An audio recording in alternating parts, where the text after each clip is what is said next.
Have you ever wondered why modern psychology, despite all its progress, still fails to touch the deepest parts of who you are? Why? Even after decades of therapy, countless self-help books, and endless research papers, do people still feel lost, fragmented, and searching for meaning? The answer may lie in what modern psychology misunderstood and ultimately abandoned about Carl Jung.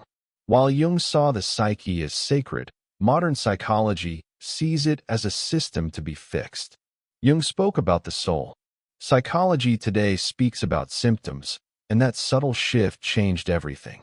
Jung believed that the human mind was not just a machine but a living mystery, a temple filled with symbols, archetypes, and hidden wisdom that could transform suffering into meaning. But modern psychology, in its pursuit of scientific respectability, turned away from the symbolic and toward the measurable. It stopped asking, "Who am I?" and started asking, "How do we reduce anxiety?" The difference is enormous. Modern psychology seeks control. Jung sought understanding. Eckhart Tolle once said, "You are not the voice in your head. You are the one who observes it." Jung would have agreed.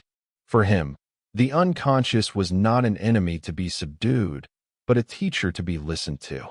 The shadow, the inner critic, the irrational impulses, all of them carried messages from the deeper self. But modern psychology calls these things maladaptive. It tries to silence them rather than understand them. The result?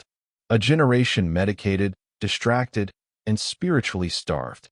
People can function, yes, but few truly live. Jung wanted integration, not sedation. He wanted the conscious and unconscious to meet, to talk, to reconcile.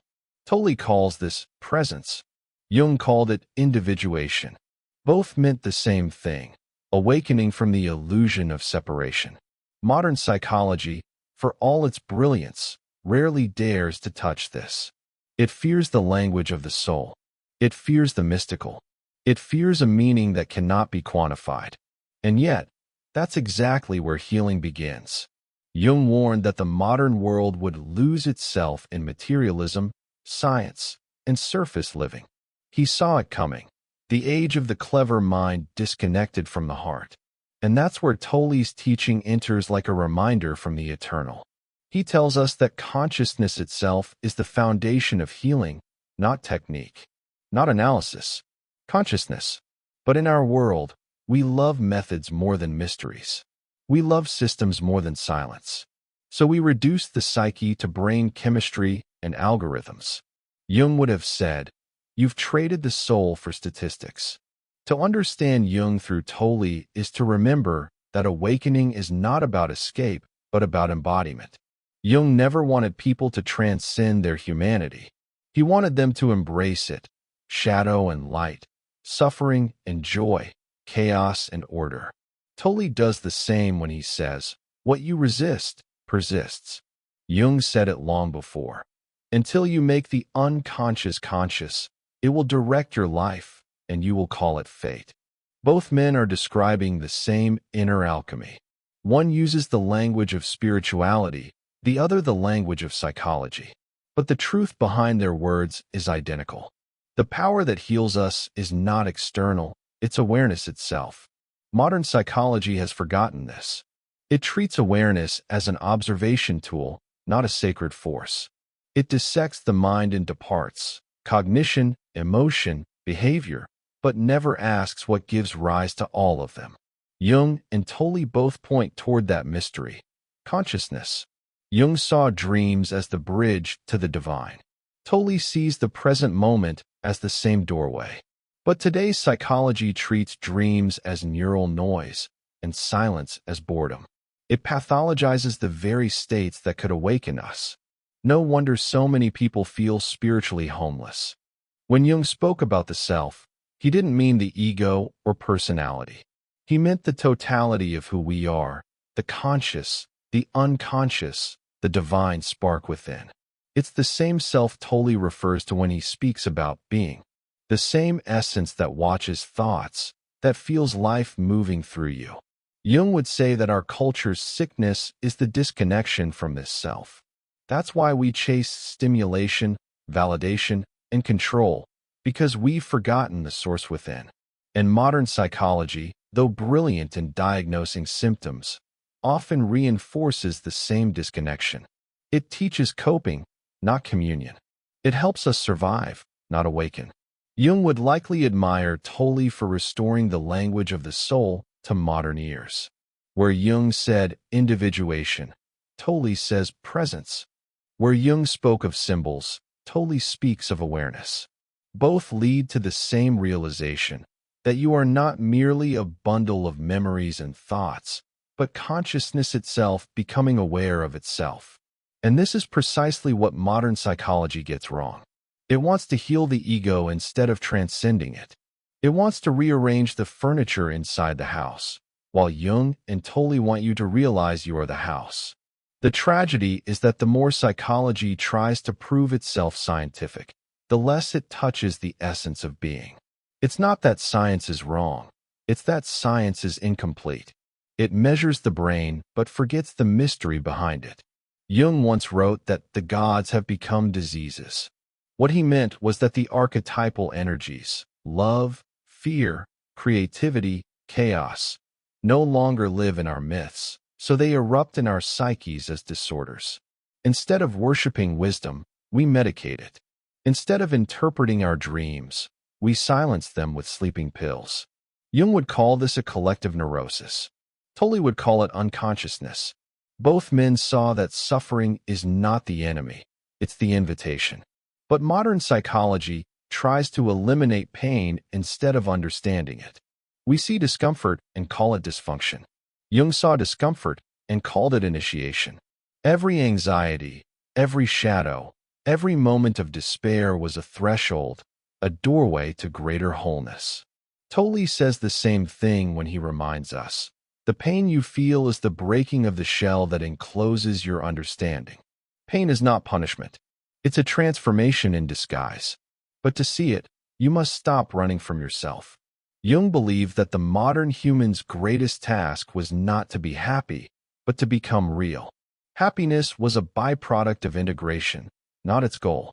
Tolle echoes this when he says, the joy of being is not something you acquire, it's what you uncover.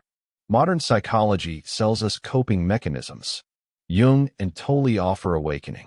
One is survival, the other is transcendence. And that's the great divide between the two worlds, the measurable and the meaningful. When we look deeper into what Jung and Tolle point toward, a profound truth appears. Healing isn't about becoming better, it's about becoming conscious. Jung never asked people to fix themselves. He asked them to see themselves. The shadow doesn't disappear through denial. It transforms through awareness. This is Tolle's message too. When you bring presence to pain, pain loses its power.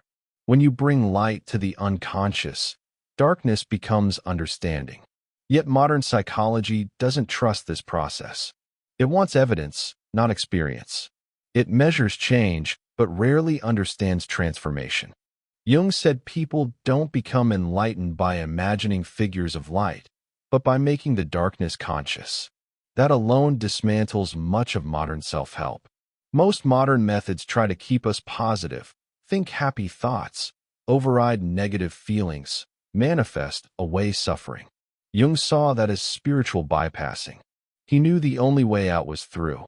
Tolle echoes this. What you fight, you strengthen. What you resist, persists. Modern psychology teaches coping. Jung and Tolle teach consciousness. Jung's work still feels alive because he wasn't describing mechanisms, but myths. His psychology was symbolic and eternal. He spoke of gods and archetypes because he knew the human mind is mythological by nature. Tolle, though less symbolic, speaks to the same truth, awakening of consciousness. Imagine if modern psychology rediscovered the sacred, treating anxiety not as a flaw but as a signal from the soul, teaching people not just to regulate emotions but to listen to them. Jung and Tolle would agree. Anxiety is transformation's birth pain, depression, a descent where the false self dies. Modern psychology sees crisis as pathology. Jung saw it as initiation. The irony is that what psychology rejects, the spiritual, is what gives depth to healing. We can treat the mind, but without the soul, treatment becomes maintenance. People stay functional, but not fulfilled. They manage stress, but not meaning. Jung said, people will do anything to avoid facing their own souls. Tolle would not. Most live in mental noise because silence reveals what they fear. Yet that stillness is where transformation begins. There's a deep overlap between Jung's self and Tolle's presence. Both represent wholeness beyond the ego. The self is the divine center guiding individuation. Presence is the awareness that you are not your thoughts or history. You are the space in which they arise. That shift from identification to observation is liberation. Modern psychology took Jung's symbols and made them theories. It tried to domesticate something sacred. But Jung never aimed for normality. He aimed for wholeness. The goal of life is not adjustment, it's transformation. Tolle reminds us that presence is the most radical form of healing. Jung would call it reconciling opposites, conscious and unconscious, shadow and light. When that happens, suffering becomes sacred, the alchemy of the soul. Every transformation begins with confrontation, with your shadow, fear, emptiness. Jung faced it in his Night Sea journey. Tolle faced it when he realized the voice in his head wasn't him. Awakening happens when you see that the one who suffers and the one who observes are not the same. Jung gave us the map. Tolle gave us the practice. Jung showed us symbols. Tolle showed us silence. Both reveal that the universe is not outside you, but within. The unconscious is not a pit to fear, but a mirror of divine depth. So, what if modern psychology remembered what Jung knew? That healing is spiritual? What if it taught presence instead of performance, meaning instead of metrics? The world is full of people who cope but don't awaken. Jung and Tolle call us back to ourselves. So what about you? Are you still trying to fix yourself or ready to meet yourself? Which voice in your mind have you obeyed? And what happens if you simply observe? Share your thoughts in the comments below. Remember, awakening isn't achieved, it's remembered. You've been conscious all along. If this message spoke to you, like the video, share it with someone ready to wake up, and keep exploring who you truly are.